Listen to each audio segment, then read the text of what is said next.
Hey there, class, and welcome back to another week of chemistry. So this week, we are going to work a little bit with some more kind of common household items.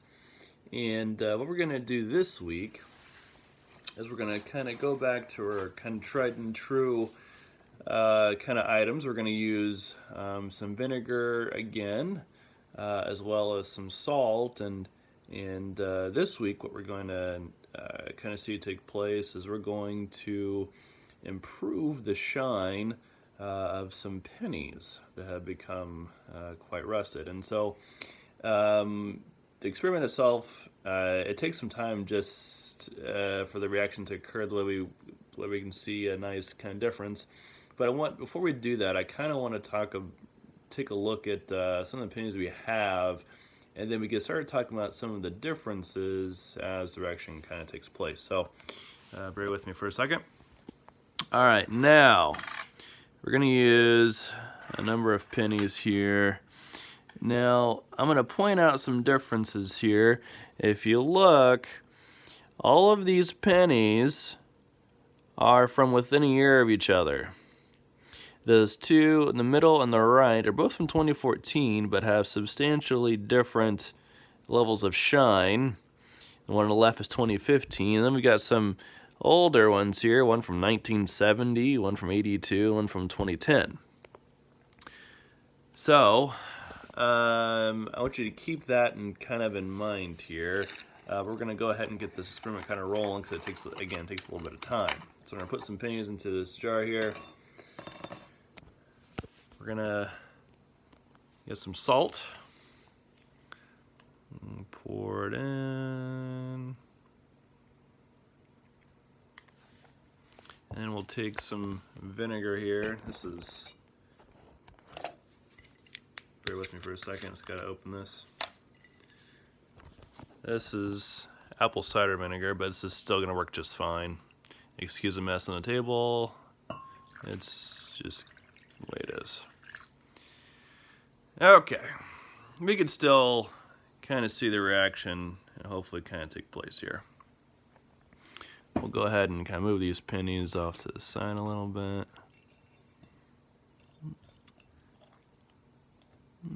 Okay. All right.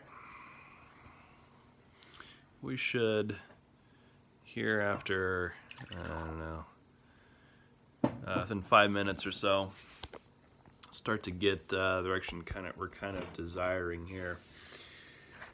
So, back to the pennies. So as you saw, there was quite the difference in the levels of shine of our pennies, and it's something that when you look at a 1970 versus a 2010 penny, you say, well, of course, that's not really that surprising. But what we saw initially, what I showed you, was we had pennies, 3 pennies, all within a year of each other, 2 of them from the same year, yet there was a substantial difference in the level of shine of these pennies. So it begs the question, kind of what's kind of going on, and really this all has to do with copper oxide. And part of the reason there's such a difference is really it's the environment they're exposed to. Basically, from the moment they're created, you may not be able to tell, but the copper reacts with oxygen in the air to start to kind of darken the pennies. But what can speed up these reactions are a number of things. So, I guess there's a number of factors. I'm trying to go through some in my head, but there's a number of factors. The first one would be the elements. So leaving oxygen pennies outside versus inside. There can be certainly a difference in the change of the shine. Moisture is a big one as well. So, we have probably seen an old rusty truck at this point and thought, oh, well, it's old. And so, that's true, but it's true because this old truck or that old truck that you're thinking of in your mind has continually been exposed to rain over and over and over again compared to maybe a newer car that you have. And, if it's not properly cared for, it's easier for the rusting process to kind of occur. And the other thing to keep in mind is pH. The pH that a metal is exposed to can increase the reaction or the formation of rust. So, I think something you have to keep in mind is, keeping with all these kind of factors, that if you take a truck or any vehicle, put it in Florida along the coast, and then you put it somewhere here in the Midwest, for example, there is a increased likelihood that rust is going to form on that vehicle in Florida, because, and especially down in southern Florida, there is quite a bit of moisture. For those residents who live down there, they will tell you in the warmer months there's some sort of small rain every day, and you're getting moisture coming off the ocean.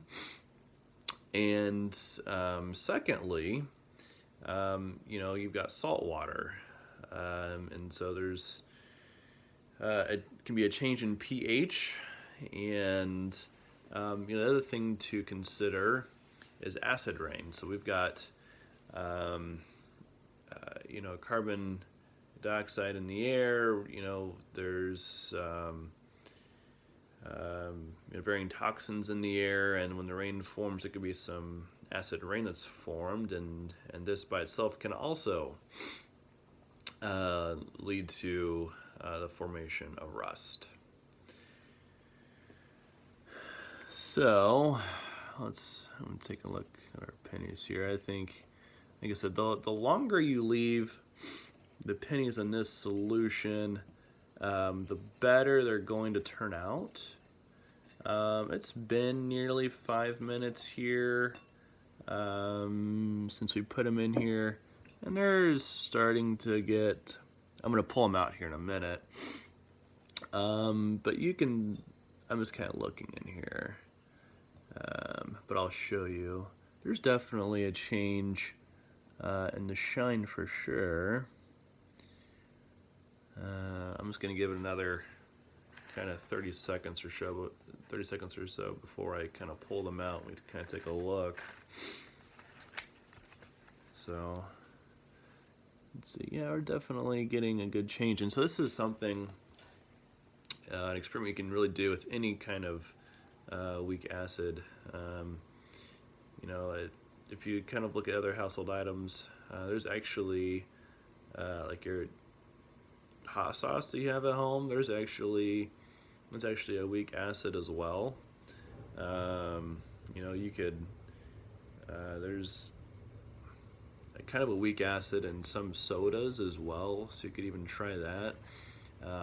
Obviously there's going to be varying degrees as to how effective it is and how quickly it forms, but it's certainly an option. But let's go ahead and take out these pennies. I'm going to put them on a paper towel. I'll kind of dry them off a little bit.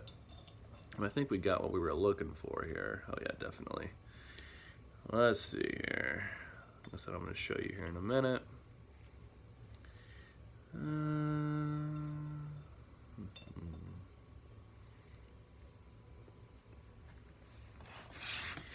Okay.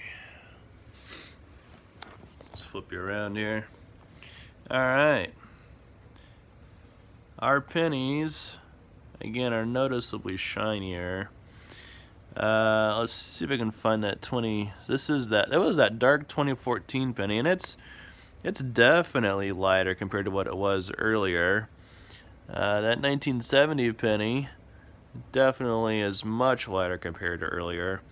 So I think we had a successful experiment here. And again, if we would have left that in a solution much longer, we would have had an even more appreciable change. Stay tuned next week for our next chemistry experiment.